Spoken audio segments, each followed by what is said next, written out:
Hello tout le monde, j'espère que vous allez bien. Je suis de retour pour vous jouer de mauvais tours. J'espère que vous avez passé une bonne semaine parce qu'aujourd'hui on se retrouve pour un thread d'horreur, comme d'habitude, 2 histoires. La première qui se basera sur une peur, ma foi, concrète, quelque chose de palpable finalement. Et la seconde histoire, comme d'hab, une peur un petit peu plus paranormale. On touche au surnaturel. Personnellement, j'adore. Et puis, écoutez, j'espère que vous avez passé une bonne semaine ou un bon week-end. Ici, clairement, il fait 1000 degrés et je me suis dit que c'était un temps parfait pour fermer les fenêtres, les volets, mettre un drap et puis me mettre la ring light dans la gueule. Écoutez, c'est le métier, c'est les aléas du direct finalement. Si jamais vous voulez m'envoyer vos histoires, je vous invite à le faire à l'adresse mail juste ici, whatsupwitches@gmail.com. Si vous avez deviné la thématique, je vous laisse me la dire en commentaire. J'aime bien ce petit jeu, j'aime bien un petit peu vous lire. Ça me fait toujours plaisir de vous retrouver. On se sait. Et puis sans plus attendre, je vous laisse avec la première histoire. Alors je vous préviens, cette histoire-là, si c'est la première fois que vous vous emménagez quelque part, c'est traumatisant. C'est traumatisant comme mes autres threads d'horreur d'ailleurs. Je vous invite à aller les regarder, à cliquer sur la chaîne, à vous abonner, à commenter, à liker. Ça fait toujours plaisir. Et puis sur ce, sans plus attendre, je vous laisse avec la suite. Allez!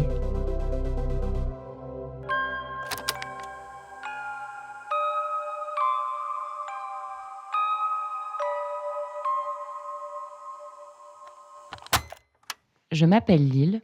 Et mon histoire a commencé après une expérience de colocation catastrophique. J'avais besoin de me retrouver et de retrouver un chez-moi safe. J'ai donc décidé d'emménager toute seule. Mon choix s'est arrêté sur un ancien appartement situé au 6e étage d'un immeuble sans ascenseur. C'était une autre ambiance, avec ses vieux murs et ses fenêtres qui grincent. Moi, je trouvais que ça donnait un charme plutôt poétique.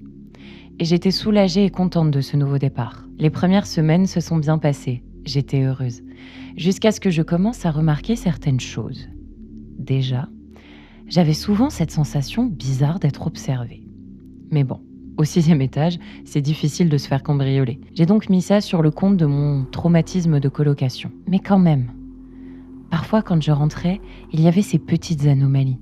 Un paquet de gâteaux entamé que je ne me rappelais pas avoir mangé, ou un t-shirt que je ne trouvais plus. Comme c'était la première fois que je prenais soin d'un logement seul, et que mes études étaient intenses, je me suis dit que ça devait être la fatigue.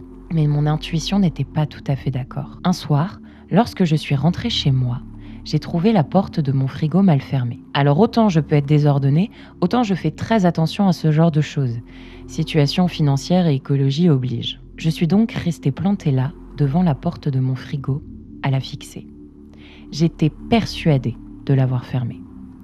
Je l'ai refermée très doucement sans un bruit, en regardant autour de moi, comme vigilante à mon environnement. J'avais encore le sentiment qu'on me regardait. Et le lendemain, c'est mon gel douche qui avait bougé. Pas tombé, mais posé différemment. J'ai fini par en parler à mes amis. Ils m'ont dit qu'en ce moment, je paraissais très fatiguée et que j'avais sûrement la tête ailleurs.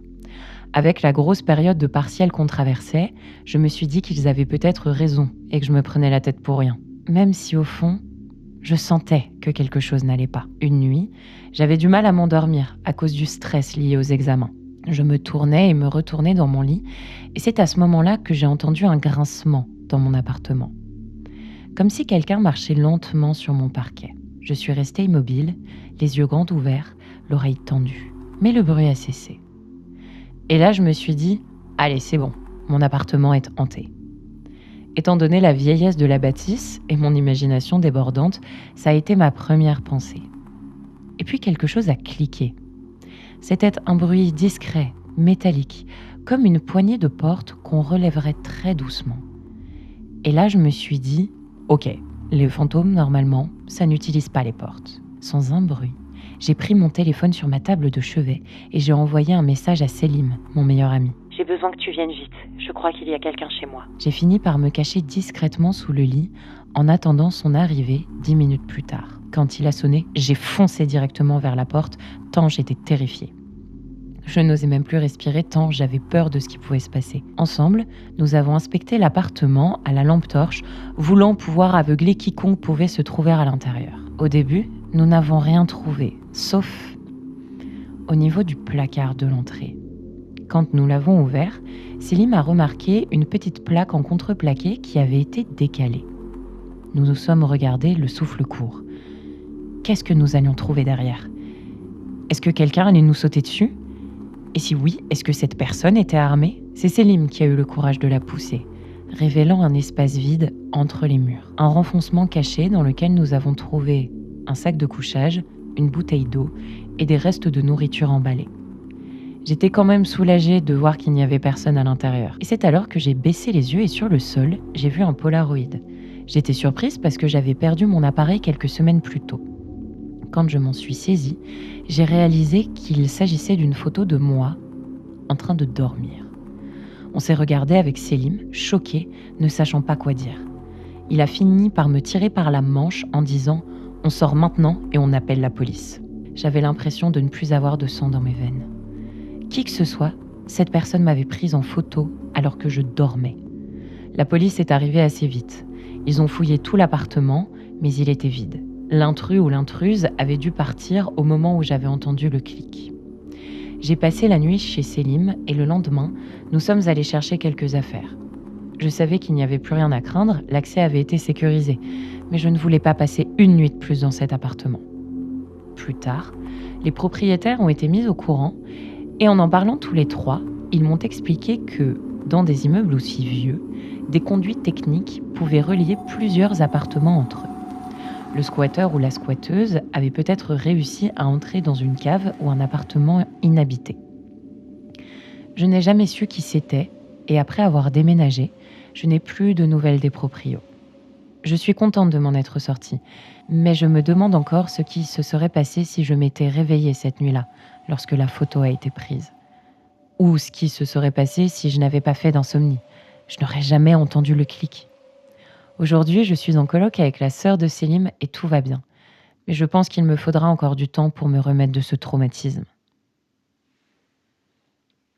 Même moi, il va falloir du temps pour me remettre de cette histoire.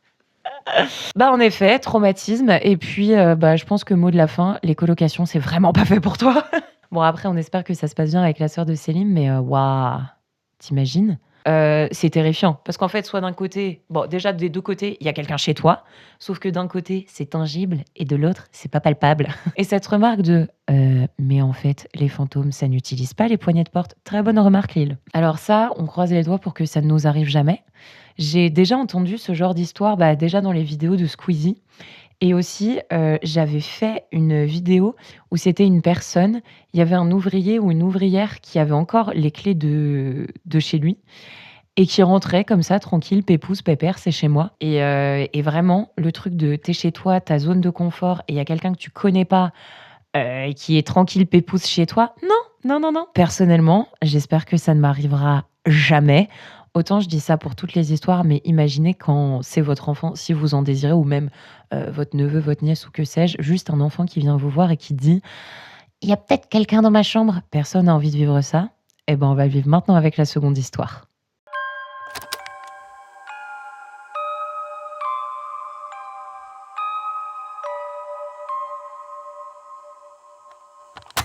Je te partage mon histoire, dont les événements sont récents. Suite à ma grossesse, mon compagnon et moi avons décidé de déménager avec notre fille de 7 ans, Amina. Nous voulions une 3e chambre et un environnement plus calme, en dehors de la ville, pour élever nos enfants dans un cadre plus champêtre. Nous avons fini par trouver la maison de nos rêves au bout de 2 mois et y avons investi toutes nos économies. Au début, tout se passait bien et ma fille était ravie d'avoir pu choisir sa chambre. Mais les choses ont changé lorsque nous nous sommes mis à faire des travaux. Première mauvaise surprise, la maison était extrêmement humide. Dans la chambre à côté de celle de ma fille se trouvait celle du futur bébé. Nous y avons découvert des taches d'humidité un peu partout sur le mur. Rien d'irrattrapable, mais une bonne dose de travail en plus. Et c'est à ce moment-là que le comportement d'Amina s'est mis à changer. Elle n'arrêtait pas de nous appeler la nuit, alors qu'elle les faisait seule avec sa veilleuse depuis un bon moment. Et au bout de quelques semaines, c'est devenu « Maman, il y a quelqu'un qui me regarde quand tu pars de ma chambre. » Je lui ai demandé qui c'était, m'attendant à un ami imaginaire. Elle m'a répondu « Je ne sais pas. Quand il est là, il attend que tu fermes la porte pour venir me voir. » Cette nuit-là, je l'ai prise pour qu'elle dorme avec nous. Le lendemain, elle ne voulait plus dormir dans sa chambre, mais j'ai insisté pour qu'elle y retourne. Le matin, je l'ai découverte roulée en boule sous son lit. Quand je lui ai demandé pourquoi elle dormait là, elle m'a répondu « Il ne me trouve pas tout de suite, ça me laisse un peu de temps ». Je l'observais et remarquais qu'elle mangeait moins, elle ne souriait plus et ses dessins étaient de plus en plus sombres. J'y voyais des silhouettes allongées, sans bras, toutes noires, avec des trous blancs à la place des yeux. Quand j'ai découvert ses esquisses et que je lui ai demandé qui c'était, elle m'expliquait que c'était le monsieur de la nuit. Un matin, je l'ai entendu parler dans sa chambre. Elle disait « Je ne t'entends pas, je ne t'entends pas, je ne t'entends pas ». Quand je suis rentrée, elle s'est arrêtée d'un coup et n'a plus dit un mot. Je n'en pouvais plus de la voir comme ça. Alors j'ai fini par dormir dans la chambre avec elle. Elle s'endormait plus facilement. Mais moi, je me réveillais constamment au milieu de la nuit. J'avais l'impression d'entendre quelqu'un respirer. Et je me suis dit que c'était peut-être mon compagnon. Mais personne. J'observais la chambre, sans bouger, de peur de réveiller ma fille. J'aurais juré que quelqu'un était avec nous. Et je n'aimais pas du tout cette sensation. J'avais la sensation qu'il faisait plus nuit dans sa chambre que dans n'importe quelle autre pièce de la maison. C'était vraiment étrange. Comment pouvait-il faire si noir alors que ses volets étaient ouverts ? Une nuit, je me suis réveillée et cette fois-ci, ma fille était assise au bord du lit. Elle était immobile, les yeux grands ouverts, le regard fixé juste à côté de la porte de sa chambre. Je lui ai demandé si tout allait bien et elle a chuchoté des mots que personne ne souhaite entendre dans ce genre de situation. « Il est là !» « Qui est là ?» Je lui ai demandé, mais elle a ignoré la question et a simplement répondu « Là où il fait plus sombre, et il n'a pas l'air content. » J'ai plissé les yeux dans le coin qu'elle m'indiquait et en effet, j'ai cru voir quelque chose. La même silhouette que sur ses dessins. Mais en même temps, à force de l'écouter et de regarder ses esquisses, peut-être que je persuadais mon cerveau que je voyais cette chose. J'ai tenté tant bien que mal d'ignorer le sentiment de malaise que je sentais croître dans ma poitrine. De toute façon, on ne pouvait rien faire pour cette nuit. Là où j'ai réalisé que la situation devenait sérieuse, c'est lorsque j'ai commencé à voir des bleus sur le corps d'Amina. Il y avait aussi ces petites griffures sur ses bras. Elle me disait qu'elle s'était fait ça en jouant dans le jardin ou en se cognant. Mais un matin, j'ai vu comme des traces de mains autour de ses bras, comme si quelqu'un l'avait serré très fort. Alertée par tout cela, je me suis dit qu'une sortie entre filles pour papoter nous ferait du bien. Je me disais que ça serait sûrement plus facile pour elle de parler du monsieur à l'extérieur de la maison. Et ça n'a pas raté. J'ai eu le sentiment de l'entendre respirer à nouveau. Elle semblait plus légère. Et je n'avais pas envie de casser ce moment de bonheur pour elle, mais j'avais besoin de savoir. Je lui ai alors dit que je la croyais quand elle me parlait du monsieur, et que j'avais besoin qu'elle me décrive ce qu'il se passait pour que je puisse l'aider. Elle m'a lancé un regard complètement vide, et à cet instant, je n'ai plus reconnu ma petite fille pleine de joie de vivre. Elle m'a dit « Il muse, il ne veut pas me laisser dormir ». Je lui ai demandé comment elle le voyait. « Il n'a pas de visage, et je sais qu'il me regarde avec les trous blancs. Il est plus grand que le plafond, mais il touche pas le sol. Même quand il n'est pas là, j'ai peur qu'il me surveille quand même. » Je lui ai demandé si elle le voyait aussi le jour, et elle m'a répondu « Il part pas.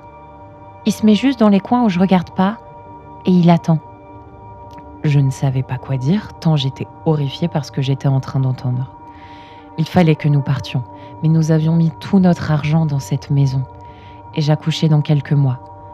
Après un silence, elle s'est tournée vers moi, et elle s'est mise à pleurer en me disant « J'ai peur que si je me réveille, c'est plus de moi dans mon corps, et personne ne le verra. » Je lui ai demandé si c'était déjà arrivé, et elle m'a répondu que non, mais que parfois, elle avait l'impression que quelqu'un voulait rentrer dans sa tête. Le soir venu, je suis allée voir mon compagnon pour lui parler de tout cela. Lui-même m'a avoué ne pas être très à l'aise dans la maison depuis le début des travaux, et que nous avions peut-être besoin d'une pause. Finalement, nous sommes allés chez mes parents, et tout a changé. J'avais l'impression d'avoir retrouvé ma Amina d'avant, et je ne sentais plus cette présence pesante autour de nous qui nous suivait à chaque pas. Je ne sais pas encore comment nous allons régler cette histoire, mais au moins, ma fille va mieux, et mon bébé ne naîtra pas dans une maison hantée. Voilà notre histoire. Je ne sais pas trop quoi en penser, parce que jusqu'à maintenant, je ne croyais pas trop en ces choses-là. Pour moi, la seule chose importante, c'est que ma fille aille bien. Et c'est loin de cette maison qu'elle se sent le mieux. C'est tout ce que je retiens. Alors moi, si je puis me permettre, je retiens quand même qu'il y a un pélo qui touche pas le sol et qui est plus haut que le plafond, qui regarde ta gamine avec de trous blancs quand même. C'est un petit peu flippant ça, non?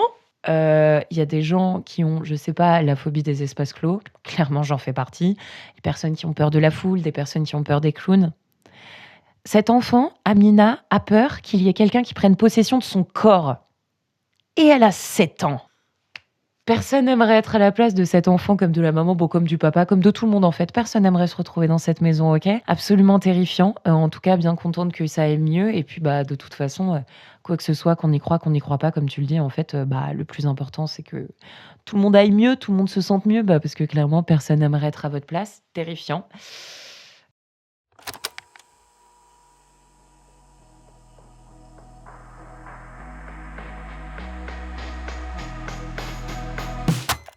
Et bah écoutez, j'espère que ces threads d'horreur vous auront plu. Si vous avez deviné la thématique, mettez-le moi en commentaire. J'adore vous parler, j'adore ce petit jeu.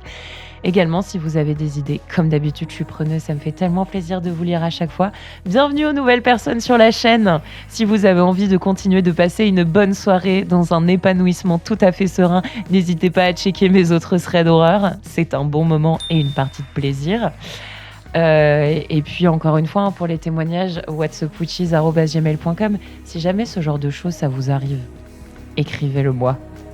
Dites-vous que c'est le côté positif de votre histoire. On peut toujours en faire un divertissement, je pense, mais c'est un film d'horreur ce truc.